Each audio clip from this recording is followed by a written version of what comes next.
Hello dear friends, എന്താണ് സുഖമല്ല എല്ലാവർക്കും? അപ്പോൾ ഇന്ന് ഞാൻ നിങ്ങൾക്ക് എല്ലാവർക്കും ഹെൽപ്ഫുൾ ആവുന്ന 10 കിച്ചൺ ടിപ്സാണ് ഷെയർ ചെയ്യുന്നത്. അതുകൊണ്ട് തന്നെ വീഡിയോ ഫുള്ളായിട്ട് കാണാം. ഇതിൽ ഏതെങ്കിലും നിങ്ങൾക്ക് അറിയുന്ന ടിപ്പാണെങ്കിൽ അതൊന്ന് സ്കിപ്പ് ചെയ്യുക. അറിയാത്തവർക്ക് വേണ്ടിയിട്ടാണ് ഷെയർ ചെയ്യുന്നത്. അപ്പോൾ നിങ്ങൾക്ക് ഇഷ്ടപ്പെടുന്നു വിചാരിക്കുന്നു. അപ്പോൾ ആദ്യം തന്നെ ഒന്ന് ലൈക്ക് ചെയ്യണേ. അപ്പോൾ നമുക്ക് പെട്ടെന്ന് വീഡിയോയിലേക്ക് പോകാം. കിച്ചണിൽ ഏറ്റവും അധികം യൂസ് ചെയ്യുന്നൊരു സാധനത്തിലൊന്നാണ് മിക്സി. നമ്മൾ ഓൾമോസ്റ്റ് എല്ലാ ദിവസവും തന്നെ യൂസ് ചെയ്യാറുണ്ട്. അപ്പോൾ ഇതാ കണ്ടില്ലേ, മിക്സീൻ്റെ ഈ താഴ്ഭാഗത്ത് ഇങ്ങനെ ആ ഒരു കോർണറിലായിട്ട് ഇങ്ങനെ കറ പോലെ കെട്ടി നിൽക്കുന്നത് കാണാം. കാരണം നമ്മളിപ്പം തേങ്ങ അരക്കുന്നതാണെങ്കിലും ജ്യൂസ് ഉണ്ടാക്കുകയാണെങ്കിലും അതിൻ്റെ ചെറിയൊരു പാർട്ടൊക്കെ അതിലേക്ക് പോയിട്ടുണ്ടാവും, വെള്ളമൊക്കെ ഇറങ്ങിയിട്ട്. അപ്പോൾ അവിടെ ഭയങ്കര വൃത്തിയുണ്ടായിരിക്കും. നോർമലി നമ്മളിങ്ങനെ ക്ലോത്ത് വെച്ചിട്ടൊക്കെ ക്ലീൻ ചെയ്യാറുണ്ട് നമ്മൾ സാധാരണ ഉപയോഗത്തിന് ശേഷം. പക്ഷെ അപ്പോൾ ആ ഒരു ഭാഗമൊന്നും അങ്ങനെ കറക്റ്റ് വൃത്തിയാവില്ല. അപ്പോൾ അവിടെ കംപ്ലീറ്റ് ആയിട്ടൊന്ന് ക്ലീൻ ചെയ്യാൻ വേണ്ടിയിട്ട് നമുക്കൊരു പഴയ ടൂത്ത് ബ്രഷ് എടുക്കാം. അപ്പോൾ ആ ടൂത്ത് ബ്രഷ് കൊണ്ട് നമുക്കിത് സാധാരണ പോലെ യൂസ് ചെയ്യുകയാണെങ്കിൽ ശരിക്കാവില്ല, കണ്ടില്ലേ, അതങ്ങനെ ബെൻഡ് ആവില്ല അവിടെ. അപ്പോൾ ചെറിയൊരു സൂത്രപ്പണി എടുക്കുകയാണെങ്കിൽ നമുക്ക് അടിപൊളിയായിട്ട് ക്ലീൻ ചെയ്യാം. അതെന്താണെന്ന് കാണാം. സ്റ്റൗ ഒന്ന് ഓൺ ചെയ്തിട്ട് ചെറിയ തീയിലാക്കി വെക്കാം. എന്നിട്ട് ഇതിൻ്റെ ബ്രഷിൻ്റെ ബാക്ക് സൈഡ് ഉണ്ടല്ലോ, ആ ഒരു ഹെഡ് സൈഡ് അതിങ്ങനെ ചെറുതായിട്ട് തീൻ്റെ അടുത്തേക്ക് പിടിച്ചു കൊടുക്കാം. അപ്പോൾ നല്ല സോഫ്റ്റ് ആയിട്ട് വരും, പ്ലാസ്റ്റിക് ആണല്ലോ. അങ്ങനെ ആ ചൂടോടുകൂടി തന്നെ നമുക്കതിൻ്റെ ബാക്ക് സൈഡ് ഒന്ന് ബെൻഡ് ചെയ്ത് കൊടുക്കാം. ഒന്ന് നന്നായിട്ട് പ്രസ് ചെയ്തിട്ട് ഒന്ന് ബെൻഡ് ചെയ്താൽ മതി. കണ്ടില്ലേ, നല്ല അടിപൊളിയായിട്ട് ബെൻഡായിട്ട് വന്നിട്ടുണ്ട് അതിൻ്റെ ഹെഡ് പാർട്ട്. ഇനി ഇതാ കുറച്ച് പാത്രം കഴുകുന്ന ലിക്വിഡ് ആക്കി കൊടുത്തിട്ട് നന്നായിട്ടൊന്ന് ഉരച്ചു കൊടുത്താൽ മതി. എല്ലാ മുക്കിലും മൂലയിലും ഇതുപോലെ ചെയ്യാൻ പറ്റും. ഇങ്ങനെ ചെയ്തിട്ടില്ലാത്തവർ പെട്ടെന്ന് തന്നെ ഒരു പഴയ ബ്രഷ് ഉണ്ടെങ്കിൽ ഇങ്ങനെ ചെയ്ത് നല്ല ക്ലീൻ ആൻഡ് നീറ്റാക്കി വെക്കാം നമ്മുടെ മിക്സിയൊക്കെ.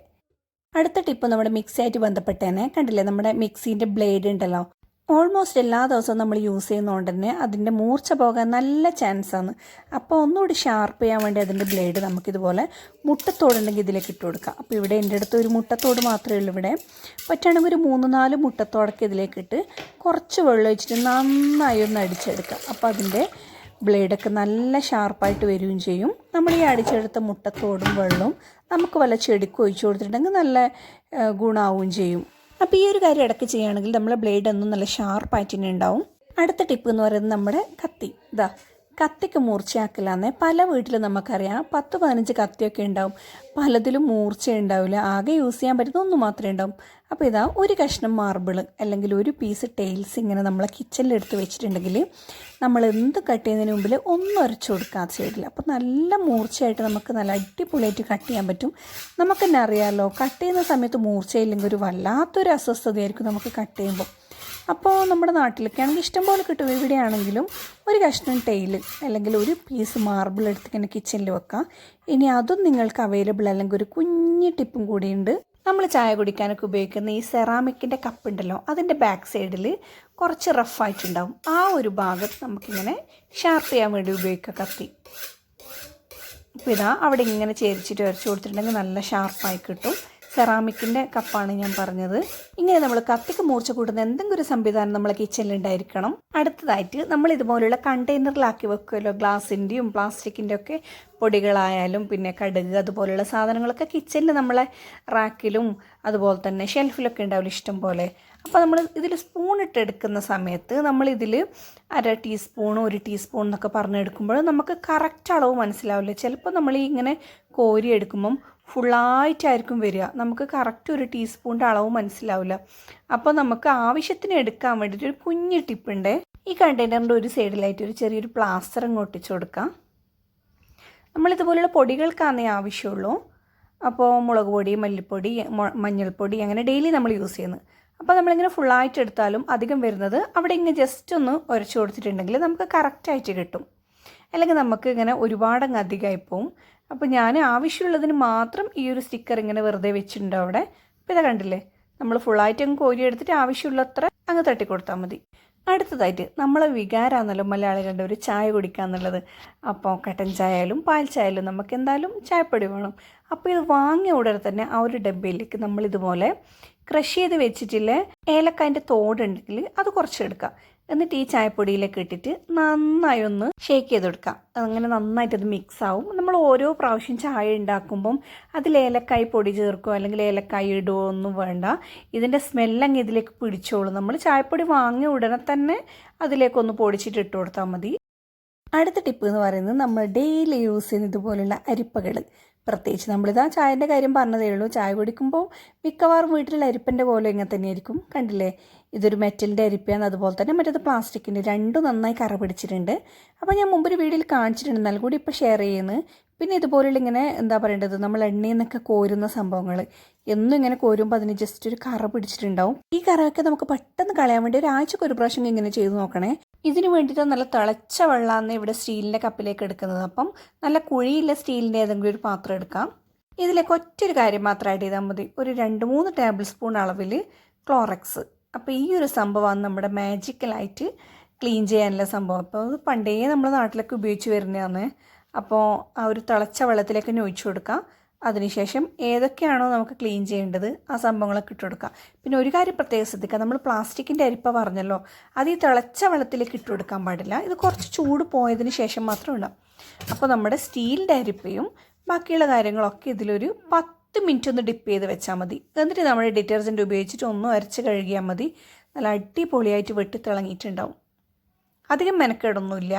ഒരു 10 മിനിറ്റ് അതിൽ മുങ്ങുന്ന രീതിയിൽ വെച്ചാൽ മാത്രം മതി. എന്നിട്ടൊന്ന് ജസ്റ്റ് അരച്ച് കഴുകിയാൽ മതി. നമ്മൾ വെള്ളം ഒഴിച്ച് വെച്ച കപ്പും കൂടി ഇത് അടിപൊളിയായിട്ട് മിനുങ്ങുന്നുണ്ട്. പിന്നെ ഒരു ചെറിയൊരു കപ്പും കൂടി ഉണ്ടായത് എൻ്റെ അടുത്ത്, ഇതാ കണ്ടില്ലേ, ചെറിയൊരു സ്റ്റീലിൻ്റെ ഒരു കപ്പ്. അപ്പോൾ അതും കൂടി ഞാനൊന്ന് ഡിപ്പ് ചെയ്ത് വെക്കുകയെന്ന്. അപ്പോൾ ഇതൊന്നും പ്രത്യേകിച്ച് ഉരച്ച് കഴുകുമൊന്നും വേണ്ട, വെറുതെ ഇങ്ങനെ വെച്ചാൽ മതി. ഒരു 5 മിനിറ്റ് തന്നെ വെച്ചാൽ മതി. അപ്പോഴേക്കും നന്നായിട്ട് കറയൊക്കെ ഇളകി പോയിട്ടുണ്ടാവും. അപ്പോൾ ഇങ്ങനെ സ്റ്റീലിൻ്റെ പാത്രങ്ങളൊക്കെ ഉള്ളവർ ഇടയ്ക്കിടയ്ക്ക് ഇങ്ങനെ ചെയ്യുകയാണെങ്കിൽ നല്ല വെട്ടിത്തിളങ്ങും പാത്രങ്ങളൊക്കെ, പഴകിയതായിട്ട് തോന്നില്ല, നന്നായി ക്ലീൻ ആവുകയും ചെയ്യും. അടുത്തതൊരു ക്ലീനിങ് ടിപ്പാണ്. നമ്മൾ ചായയും കാപ്പിയൊക്കെ കുടിക്കുന്ന ഇങ്ങനെ സെറാമിക്കിൻ്റെ കപ്സ് ഉണ്ടല്ലോ. അപ്പോൾ ഡെയിലി ചായയും കാപ്പിയൊക്കെ കുടിക്കുമ്പോൾ എന്തായാലും അതിൻ്റെ അടിയിൽ നല്ല കറയുണ്ടാവും. ഇപ്പോൾ ലൈറ്റിൽ മനസ്സിലാവുന്നുണ്ടോയെന്ന് അറിയില്ല, എനിക്ക് നല്ലതായിട്ട് കറയുണ്ട് അതിൻ്റെ അടിയിൽ. ഒരുപാടില്ല, പക്ഷെ എന്നാൽ പോലും ഇത് കണ്ടില്ലേ, അതിൻ്റെ അടിയിൽ നമ്മൾ സാധാരണ ഒന്ന് വെള്ളത്തോണ്ട് കഴുകിയാലും ആ ഒരു കറ പോവില്ല. അപ്പോൾ അതൊന്ന് പെട്ടെന്ന് ക്ലീൻ ചെയ്തെടുക്കുന്ന എങ്ങനെയാണെന്ന് നോക്കാം. കണ്ടില്ലേ, ഇതിൻ്റെ അടിയിലുണ്ട് കുറച്ച് കറ. അപ്പോൾ ഇതൊക്കെ നമ്മൾ ഡെയിലി ചായ കുടിക്കാൻ ഉപയോഗിക്കുന്നതാണ്. അപ്പോൾ നമുക്ക് വേണ്ടത് കുറച്ച് വെള്ളമൊഴിച്ച് ഒന്ന് കഴുകുക. ആദ്യം കുറച്ചൊന്ന് വെള്ളമാക്കിയാൽ മതി. പിന്നെ നമ്മൾ ഉരക്കുന്ന ഈ ഒരു പാഡിലേക്ക് ഒരു ടേബിൾ സ്പൂൺ ബേക്കിംഗ് സോഡ ഇട്ടിട്ട് നന്നായി ഒന്ന് ഉരച്ച് കഴുകുക. അപ്പം തന്നെ നമ്മുടെ കറയും ഇളകി പോകുന്നത് കാണാം. അപ്പോൾ ഇനിയും നമ്മൾ ബേക്കിംഗ് സോഡ ഇട്ട് കൊടുക്കേണ്ട ആവശ്യമില്ല. ഒരു ടേബിൾ സ്പൂൺ തന്നെ ഇട്ട് എല്ലാ കപ്പും ഇങ്ങനെ കഴുകിയെടുക്കാം. ഒരു കാര്യം കൂടി പ്രത്യേകം ശ്രദ്ധിക്കാം, നമ്മളെപ്പോഴും കപ്പിൻ്റെയും ഗ്ലാസിൻ്റെയും അകത്ത് നല്ലോണം ഉരച്ച് കഴുകുമ്പോൾ തന്നെ ഈ കപ്പിൻ്റെയും ഗ്ലാസിൻ്റെ ഒക്കെ അടിയിലും കൂടി നല്ലോണം ഉരച്ച് കഴുകണം. അവിടെയും ചളി ഉണ്ടാവും, അത് നമ്മൾ ശ്രദ്ധിക്കാത്തതാണ്. അപ്പോൾ അതും കൂടി പ്രത്യേകം പറയുന്നു. ഒന്ന് ഉരച്ച് കൊടുത്താൽ മതി അതിൻ്റെ ആ ഒരു അടിയിലൊക്കെ.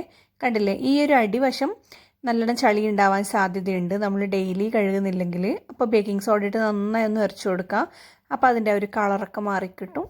നന്നായി കളർ വന്നിട്ടുണ്ട്. നമ്മൾ വാങ്ങിക്കുമ്പോൾ ഉണ്ടായ കപ്പിൻ്റെ അതേ ഒരു കളർ തന്നെയാണ് നഖത്തൊക്കെ ഉള്ളത്. അപ്പോൾ ഇതൊക്കെ ഒരാഴ്ചയിൽ ഒരു പ്രാവശ്യം തന്നെ ചെയ്യുകയാണെങ്കിൽ നമ്മുടെ പാത്രങ്ങളും ഗ്ലാസ്സൊക്കെ നന്നായി പുതിയതുപോലെ തന്നെ ഉണ്ടാവും. ഒരു പഴകിയ ഒരു ലുക്കൊന്നും ഉണ്ടാവില്ല പാത്രത്തിൻ്റെ അകത്തും പുറത്തൊക്കെ.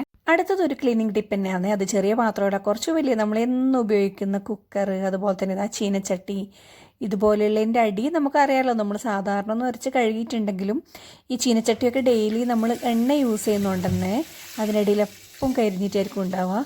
അപ്പോൾ അതൊന്ന് പെട്ടെന്ന് ക്ലീൻ ചെയ്യാൻ വേണ്ടി, പെട്ടെന്ന് എന്നല്ല, നമ്മൾ സാധാരണ ഉരച്ച് കഴുകുമ്പോഴുള്ള എഫേർട്ടൊന്നും വേണ്ട, അതിനേക്കാൾ ഈസി ആയിട്ട് നമുക്ക് ചെയ്യാൻ പറ്റുന്നൊരു മെത്തേഡാണ്. ഒരു വലിയ പാത്രത്തിൽ ഞാൻ കുറച്ച് വെള്ളം എടുത്തിട്ടുണ്ട്. എന്നിട്ട് ഇത് നന്നായി ഒന്ന് തിളക്കാൻ വെക്കണം. വെള്ളം നന്നായി ചൂടായി വരുമ്പോൾ തന്നെ നമുക്കിതിലേക്ക് 2 ടേബിൾ സ്പൂൺ വാഷിംഗ് പൗഡർ ഇട്ട് കൊടുക്കാം. അത് ഏതിട്ടാലും കുഴപ്പമില്ല, നമ്മൾ വീട്ടിൽ യൂസ് ചെയ്യുന്ന ഏതായാലും കുഴപ്പമില്ല. പിന്നെ ഇതിലേക്ക് നമുക്ക് ആവശ്യമുള്ളത് 1 ടേബിൾ സ്പൂൺ ബേക്കിംഗ് സോഡയാണ്. ബേക്കിംഗ് സോഡ നമുക്കറിയാമല്ലോ, ഓൾമോസ്റ്റ് എന്ത് ക്ലീനിങ്ങിനും പർപ്പസിനായാലും നമുക്ക് ഉപയോഗിക്കാം. അപ്പോൾ 1 ടേബിൾ സ്പൂൺ അതും ഇട്ട് കൊടുക്കാം.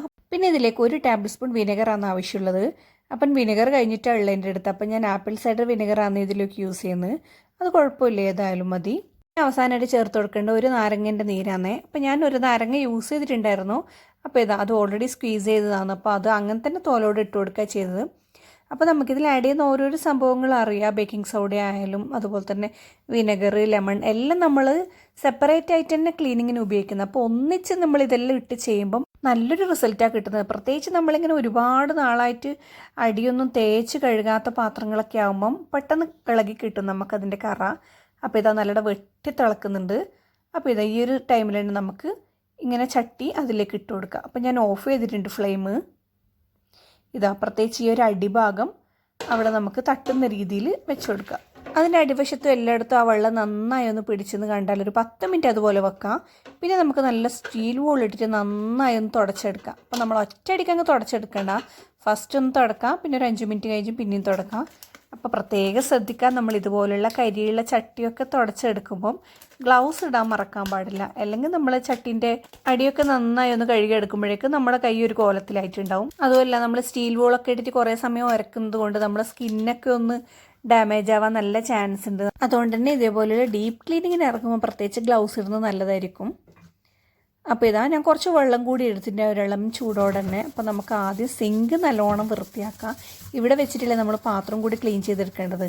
അപ്പോൾ സിങ്ക് നന്നായി ഒന്ന് കഴുകിയതിന് ശേഷം നമുക്ക് ഓരോരോ പാത്രമായിട്ട് ഇങ്ങനെ ഉരച്ചെടുക്കാം. പാത്രങ്ങൾ ഇതാ ഓരോന്നോരോന്നായിട്ട് ക്ലീൻ ചെയ്ത് വരുന്നുണ്ട്. കണ്ടില്ലേ, ഇതിൻ്റെ അടിയൊക്കെ നന്നായി വൃത്തിയായിട്ടുണ്ട്. പിന്നെ ഇതുപോലുള്ള കുക്കർ കഴുകുമ്പോൾ നമ്മൾ പ്രത്യേകം ശ്രദ്ധിക്കേണ്ടത് ഇതിൻ്റെ പിടിയുണ്ടല്ലോ, അതൊന്ന് സ്ക്രൂ ഡ്രൈവർ എടുത്തിട്ട് ആ ഒരു സ്ക്രൂ ഒക്കെ അഴിച്ചിട്ട് അതിൻ്റെ ഇടയും കൂടി ഒന്ന് വൃത്തിയാക്കുക. അത് നമ്മൾ പലപ്പോഴും ശ്രദ്ധിക്കാത്തതാണ്. എപ്പോഴും ചെയ്യണമെന്നില്ല, എപ്പോഴെങ്കിലും വല്ലാണ്ട് വൃത്തികേടായെന്ന് തോന്നുന്നുണ്ടെങ്കിൽ അതൊന്ന് അഴിച്ചെടുത്തിട്ട് അവിടെയും കൂടി ഒന്ന് ക്ലീൻ ചെയ്യുക. അപ്പോൾ നമ്മൾ എപ്പോഴും ഒരു സ്ക്രൂ ഡ്രൈവർ നമ്മളെ കിച്ചണിൽ കയറുന്നത് എപ്പോഴും നന്നായിരിക്കും. കണ്ടില്ലേ, കുക്കർ നന്നായി ക്ലീൻ ആയിട്ടുണ്ട്. നമ്മൾ ആ ഒരു പിടിയില്ല സൈഡിലൊക്കെ നന്നായി ക്ലീൻ ആയിട്ടുണ്ട്. ചീനച്ചട്ടി ഇതാ ഇങ്ങനെ ഈ ഒരു കോലത്തിലായിട്ടുണ്ട്. അപ്പോൾ നന്നായി കരി പിടിച്ചിട്ടുണ്ടായിരുന്നു. കുറേ നാളായി അടിവശം നന്നായി കഴുകാത്തത്. അപ്പോൾ ഓൾമോസ്റ്റ് എല്ലാം പോയിട്ടുണ്ട്. അപ്പോൾ ഞാൻ അത്രയും വെച്ച് മതിയാക്കി. ഇനി ഒന്നുകൂടെ ഇറക്കുകയാണെങ്കിൽ ഇതിനും നന്നായി വൃത്തിയാക്കി കിട്ടും. അടുത്ത ടിപ്പ് എന്ന് പറയുന്നത്, നമ്മളിങ്ങനെ ഇതാ ബാഗിലാക്കിയിട്ട് ക്ലിപ്പ് ചെയ്ത് വെക്കുന്ന ഐറ്റംസ് ഉണ്ടല്ലോ, പ്രത്യേകിച്ച് അരിയാണ് ഞാനിപ്പോൾ പറയുന്നത്. ഞാനിതിവിടെ ചെറിയരി അതുപോലെ തന്നെ ചുവന്നരിയൊക്കെ ഇങ്ങനെ ക്ലിപ്പ് ചെയ്ത് വെച്ചിട്ടുണ്ട്. അപ്പോൾ ഇതൊരു വലിയ സഞ്ചി ആയതുകൊണ്ട് ഞാൻ മുകളിൽ കട്ട് ചെയ്ത് വെച്ചിട്ടുണ്ട്. അപ്പോൾ ഇതിൽ നമുക്കറിയാമല്ലോ, അരിയിൽ കുത്തം വരാൻ നല്ല ചാൻസാണ്. പ്രത്യേകിച്ച് നമ്മൾ ഒരുപാട് അരിയൊക്കെ വാങ്ങി വെക്കുകയാണെങ്കിൽ ഇതിൽ കുത്തം വരാൻ ചാൻസ് ഉണ്ട്. അപ്പോൾ കുത്തൻ ഓൾറെഡി വന്നതാണെങ്കിൽ കുറേ നാൾ നമ്മൾ സൂക്ഷിക്കുന്ന അരിയിൽ ഇനി കുത്തം വരാണ്ടിരിക്കാനും ഒരു ടിപ്പാണ് ഞാൻ പറയുന്നത്. ഇതിൽ നമ്മളൊരു സാധനം ഇട്ട് വെച്ചാൽ മതി, എല്ലാ കുത്തനും പമ്പ കിടക്കും. നമ്മുടെ ബിരിയാണി മസാലയിൽ ഇത് ഉണ്ടാവുന്ന ക്ലൗ നമ്മൾ തലയിൽ കെട്ടുമെന്നും കൂടി പറയും ഇതിനെ. ഈ ഒരു ക്ലൗ ഒരു 5-6 എണ്ണം പെറുക്കിയിട്ട് ഈ ഒരു അരിയിലൊന്ന് മുകളിൽ ഇട്ട് കൊടുക്കുക, അല്ലെങ്കിൽ ഇതിൻ്റെ ഇടയിലേക്ക് ഒന്ന് മിക്സ് ചെയ്ത് കൊടുക്കുക. അധികം ഒന്നും വേണ്ട, ഒരു സഞ്ചിയിലേക്ക് ഒരു 5-6 എണ്ണം പെറുക്കി അങ്ങ് ഇട്ടിട്ട് ജസ്റ്റ് ഒന്ന് അരി മിക്സ് ചെയ്ത് കൊടുക്കുക. ഓൾറെഡി കുത്തം വന്ന അരിയാണെങ്കിൽ ഇതിങ്ങനെ മിക്സ് ചെയ്തിട്ട് ഒരു മണിക്കൂർ അങ്ങനെ തുറന്ന് വെച്ചാൽ മതിയേ. കുത്തനില്ലാത്തതാണെങ്കിൽ നമുക്ക് അടച്ച് വെക്കാം. കുത്തൻ കയറിയതാണെങ്കിൽ ഒന്ന് അരിയിൽ മിക്സ് ചെയ്തിട്ട് ഇതൊന്ന് തുറന്ന് വെച്ചിട്ടുണ്ടെങ്കിൽ കുത്തനെല്ലാം പുറത്തേക്ക് പോയിക്കോളും. അപ്പോൾ അത് കഴിഞ്ഞ് നമുക്കൊന്ന് അടച്ച് വെക്കാം. ഈ ഒരു ക്ലൗ വേണമെങ്കിൽ നമുക്ക് പിന്നെ യൂസ് ചെയ്യുകയും ചെയ്യും, പെറുക്കിയെടുക്കാമല്ലോ. അവസാനത്തെ ഒരു ക്ലീനിങ് ടിപ്പ് തന്നെയാണ്, നമ്മൾ ഈ കൗണ്ടർ ടോപ്പൊക്കെ ക്ലീൻ ചെയ്യുമ്പോൾ സാധാരണ വെള്ളം മുക്കി തുടക്കാറാണ് പതിവ്. അപ്പോൾ കുറച്ചുകൂടി ഒന്ന് ഹൈജീനിക് ആവാൻ വേണ്ടിയിട്ട് ഇതുപോലുള്ള കോട്ടൺ ടവലിലേക്ക് നമുക്ക് കുറച്ച് വിനെഗറും അതുപോലെ തന്നെ വാട്ടറും കൂടി മിക്സ് ചെയ്തിട്ട് ഇതിലേക്കൊന്ന് സ്പ്രേ ചെയ്തിട്ടൊന്ന് തുടച്ചെടുത്താൽ നല്ല നീറ്റ് ആൻഡ് ക്ലീൻ ആയിരിക്കും. അതുപോലെ തന്നെ ഈ കുഞ്ഞു ഈ പെറുക്ക് പോലെയുള്ള പ്രാണികളുണ്ടല്ലോ, അതൊന്നും അങ്ങനെ വരുകയും ചെയ്യില്ല. ഈച്ച ശല്യവും പ്രാണി ശല്യമെല്ലാം നമുക്ക് ഒഴിവാക്കാം. അപ്പോൾ കുറച്ച് വെള്ളം എടുക്കാം സ്പ്രേയറിൽ, എന്നിട്ട് അതിലേക്ക് കുറച്ച് സുർക്കയും കൂടി ഒഴിച്ചിട്ട് ഇതിൽ സ്പ്രേ ചെയ്തിട്ട് നന്നായി ഒന്ന് കൗണ്ടർ ടോപ്പ് ക്ലീൻ ചെയ്താൽ മതി. അപ്പോൾ ഇതിങ്ങനെ സ്പ്രേയറിലാക്കി വെച്ചിട്ടുണ്ടെങ്കിൽ നമുക്ക് ഇടയ്ക്കിടയ്ക്ക് ഒന്ന് സ്പ്രേ ചെയ്തിട്ട് ക്ലീൻ ചെയ്തെടുക്കാം. അതുപോലെ തന്നെ ഇതാ നമ്മുടെ ഫ്രിഡ്ജിൻ്റെ ഈ ടോപ്പൊക്കെ നമ്മളെപ്പോഴും തുറക്കുകയാണല്ലോ അതിൻ്റെ ആ ഒരു ഡോറ്. അപ്പം കുറച്ച് നമ്മൾ കാണാത്ത രീതിയിലൊക്കെ വൃത്തികേടായിട്ടുണ്ടാവും. അപ്പോൾ ഇതുപോലൊരു ടവൽ വെച്ചിട്ട് ഈ ഒരു സ്പ്രേ അടിച്ചിട്ട് നന്നായി ഒന്ന് ക്ലീൻ ചെയ്തെടുത്താൽ മതി. അപ്പോൾ ഇത്രയൊക്കെയാണ് ഇന്നത്തെ വീഡിയോൻ്റെ വിശേഷം. അപ്പോൾ വീഡിയോ ഇഷ്ടപ്പെട്ടെങ്കിൽ ഒന്ന് ലൈക്ക് ചെയ്യാൻ മറക്കില്ല. അതുപോലെ തന്നെ സബ്സ്ക്രൈബ് ചെയ്യാണ്ട് കാണുന്നവരാണെങ്കിൽ ഒന്ന് സബ്സ്ക്രൈബ് ചെയ്ത് സപ്പോർട്ട് ചെയ്യുക. പിന്നെ ഫ്രണ്ട്സിനും കൂടി എത്തിക്കണം എന്നുണ്ടെങ്കിൽ ഒന്ന് ഷെയർ ചെയ്ത് കൊടുക്കുക അവർക്കും കൂടി. അപ്പോൾ ഇൻഷാ അല്ലാഹ് വേറൊരു നല്ലൊരു വീഡിയോ ആയിട്ട് വീണ്ടും കാണാം. അതുവരെ ടേക്ക് കെയർ, ബൈ.